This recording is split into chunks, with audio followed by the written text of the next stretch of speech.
Back in the book segment tonight, persuading the folks to fight ISIS. New poll from Pew Research Center asks this question: what concerns you more about U.S. military action in Iraq and Syria?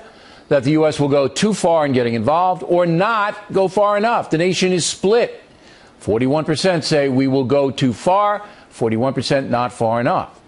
Joining us now from Washington, the author of the 1 million copy bestseller, Things That Matter, Charles Krauthammer. All right. So you are making a nationwide speech tonight, which you are, but I'm going to interrupt you rudely. But you're talking to millions and millions of people. How do you convince them that some ground troops are going to be necessary to defeat this ISIS crew? Look, we already had General Dempsey beginning to lift the flap of the tent to let people know that's where we are going. You're going to need a president who's committed, who's going to make the case. But who will say this? This is not a naked U.S. invasion. This is not going to be just American tanks rolling down as we did in 2003. This has to be, and here's what I think is being missed. I heard earlier on the show all these ideas of who will do the fighting for us. The Yazidis, the Christians. I mean, this is ridiculous. Priests in tanks who are untrained. It's a romantic idea. That's not going to work.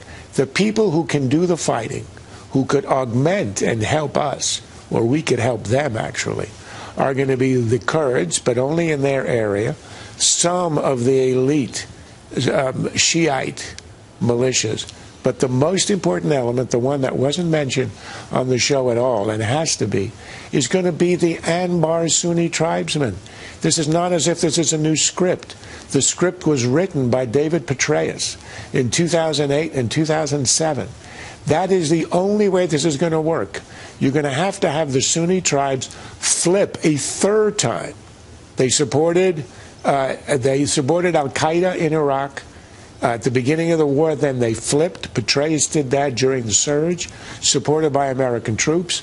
That was lost by Maliki, who cut them off, persecuted them, starved them of arms and of money.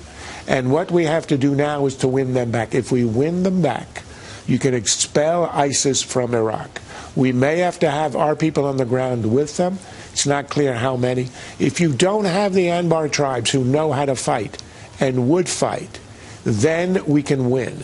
You can well, you're going to have to ISIS. hire them and would pay them a lot of money. There'll be mercenary troops. It's not troops. just hiring them. No, they you have to understand. Right, they the have to get only reason something. they're supporting ISIS. No, what they're getting, they don't like ISIS. No, I know. They expelled Al-Qaeda in Iraq with a vengeance in 2007 and 2008 because of how barbarous these people were. They made an alliance of convenience because they were being oppressed by the Shiite government that we left behind in Maliki in Baghdad. If we can get them to flip back to our side and they rise up against ISIL, yes, you pay them. You're going to need special forces to do that. I agree with you on that. Okay, but that's people, the backbone. Most people don't understand any of this, and I'm not being supercilious. That was the word of the day last night, or arrogant. They don't understand it. They don't pay attention to it, and you can't ask the folks to. You can't ask everybody to get micro into Iraq. You got to tell them it's not micro. You tell them you have to fight with the local resistance. They can win, okay. But they have to be on our side. You would think President Obama would know that because Petraeus is around and Dempsey knows Petraeus, and they know this. I don't think the president just tells the truth to the American people. I think he sells them some pie-in-the-sky vision of, okay, Syrian rebels, and we'll bring them over and train them, and they'll defeat them. Nobody believes that. Nobody. It's just like the immigration thing.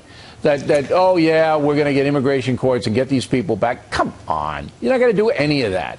And when does it come a point where people just don't listen to them anymore? Bill, I said that on the night of the speech last week. This was a political speech. It wasn't a military speech. This was Obama reacting to the change in public opinion that was a result of the beheadings on video. Nothing had changed on the ground. ISIS wasn't any stronger or weaker after the video than it was before. But Obama completely changed his policy because he was driven, as he always is, by public opinion, not by strategic changes on the ground. He wanted to get the crowd was already on its way. The American people were furious, and they wanted action, so he followed the crowd. He leads from behind all the time. Okay, but the leading that he did was bogus. He sold this crazy with you bill on of that. goods that He could sold them never a plan. happen. It's like Colonel Exactly. Schaefer, with all due respect, he thinks the Egyptian troops are going to go fight them. I don't think there's a chance in hell the Egyptian troops are going to do that. Of course not. The Egyptians won't even support Right, us they in have Egypt. to worry about the Islamic Brotherhood in their own country rising up and killing them. They got to send troops over to Syria. So all of this stuff is just pie in the sky, and I don't know. I think the folks have had enough. When they hear this, they get a headache and they turn on another show. But it's not as if it's impossible.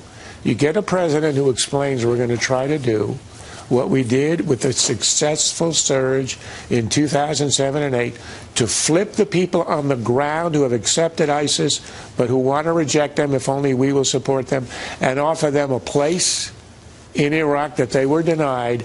That's the only way it's going to work. Unless Obama explains it, it's never going to happen. But I agree with you, what he sold them was a bill of goods, especially on what would happen in Syria. But it isn't even close anymore. You know, it's not. It couldn't happen no matter what. And then I'm just going like this. Is it me? No, it isn't. Look, no, it's not you. Yeah, Obama I know. When said, you and I agree, Charles, the world knows that we're right. Charles Krauthammer.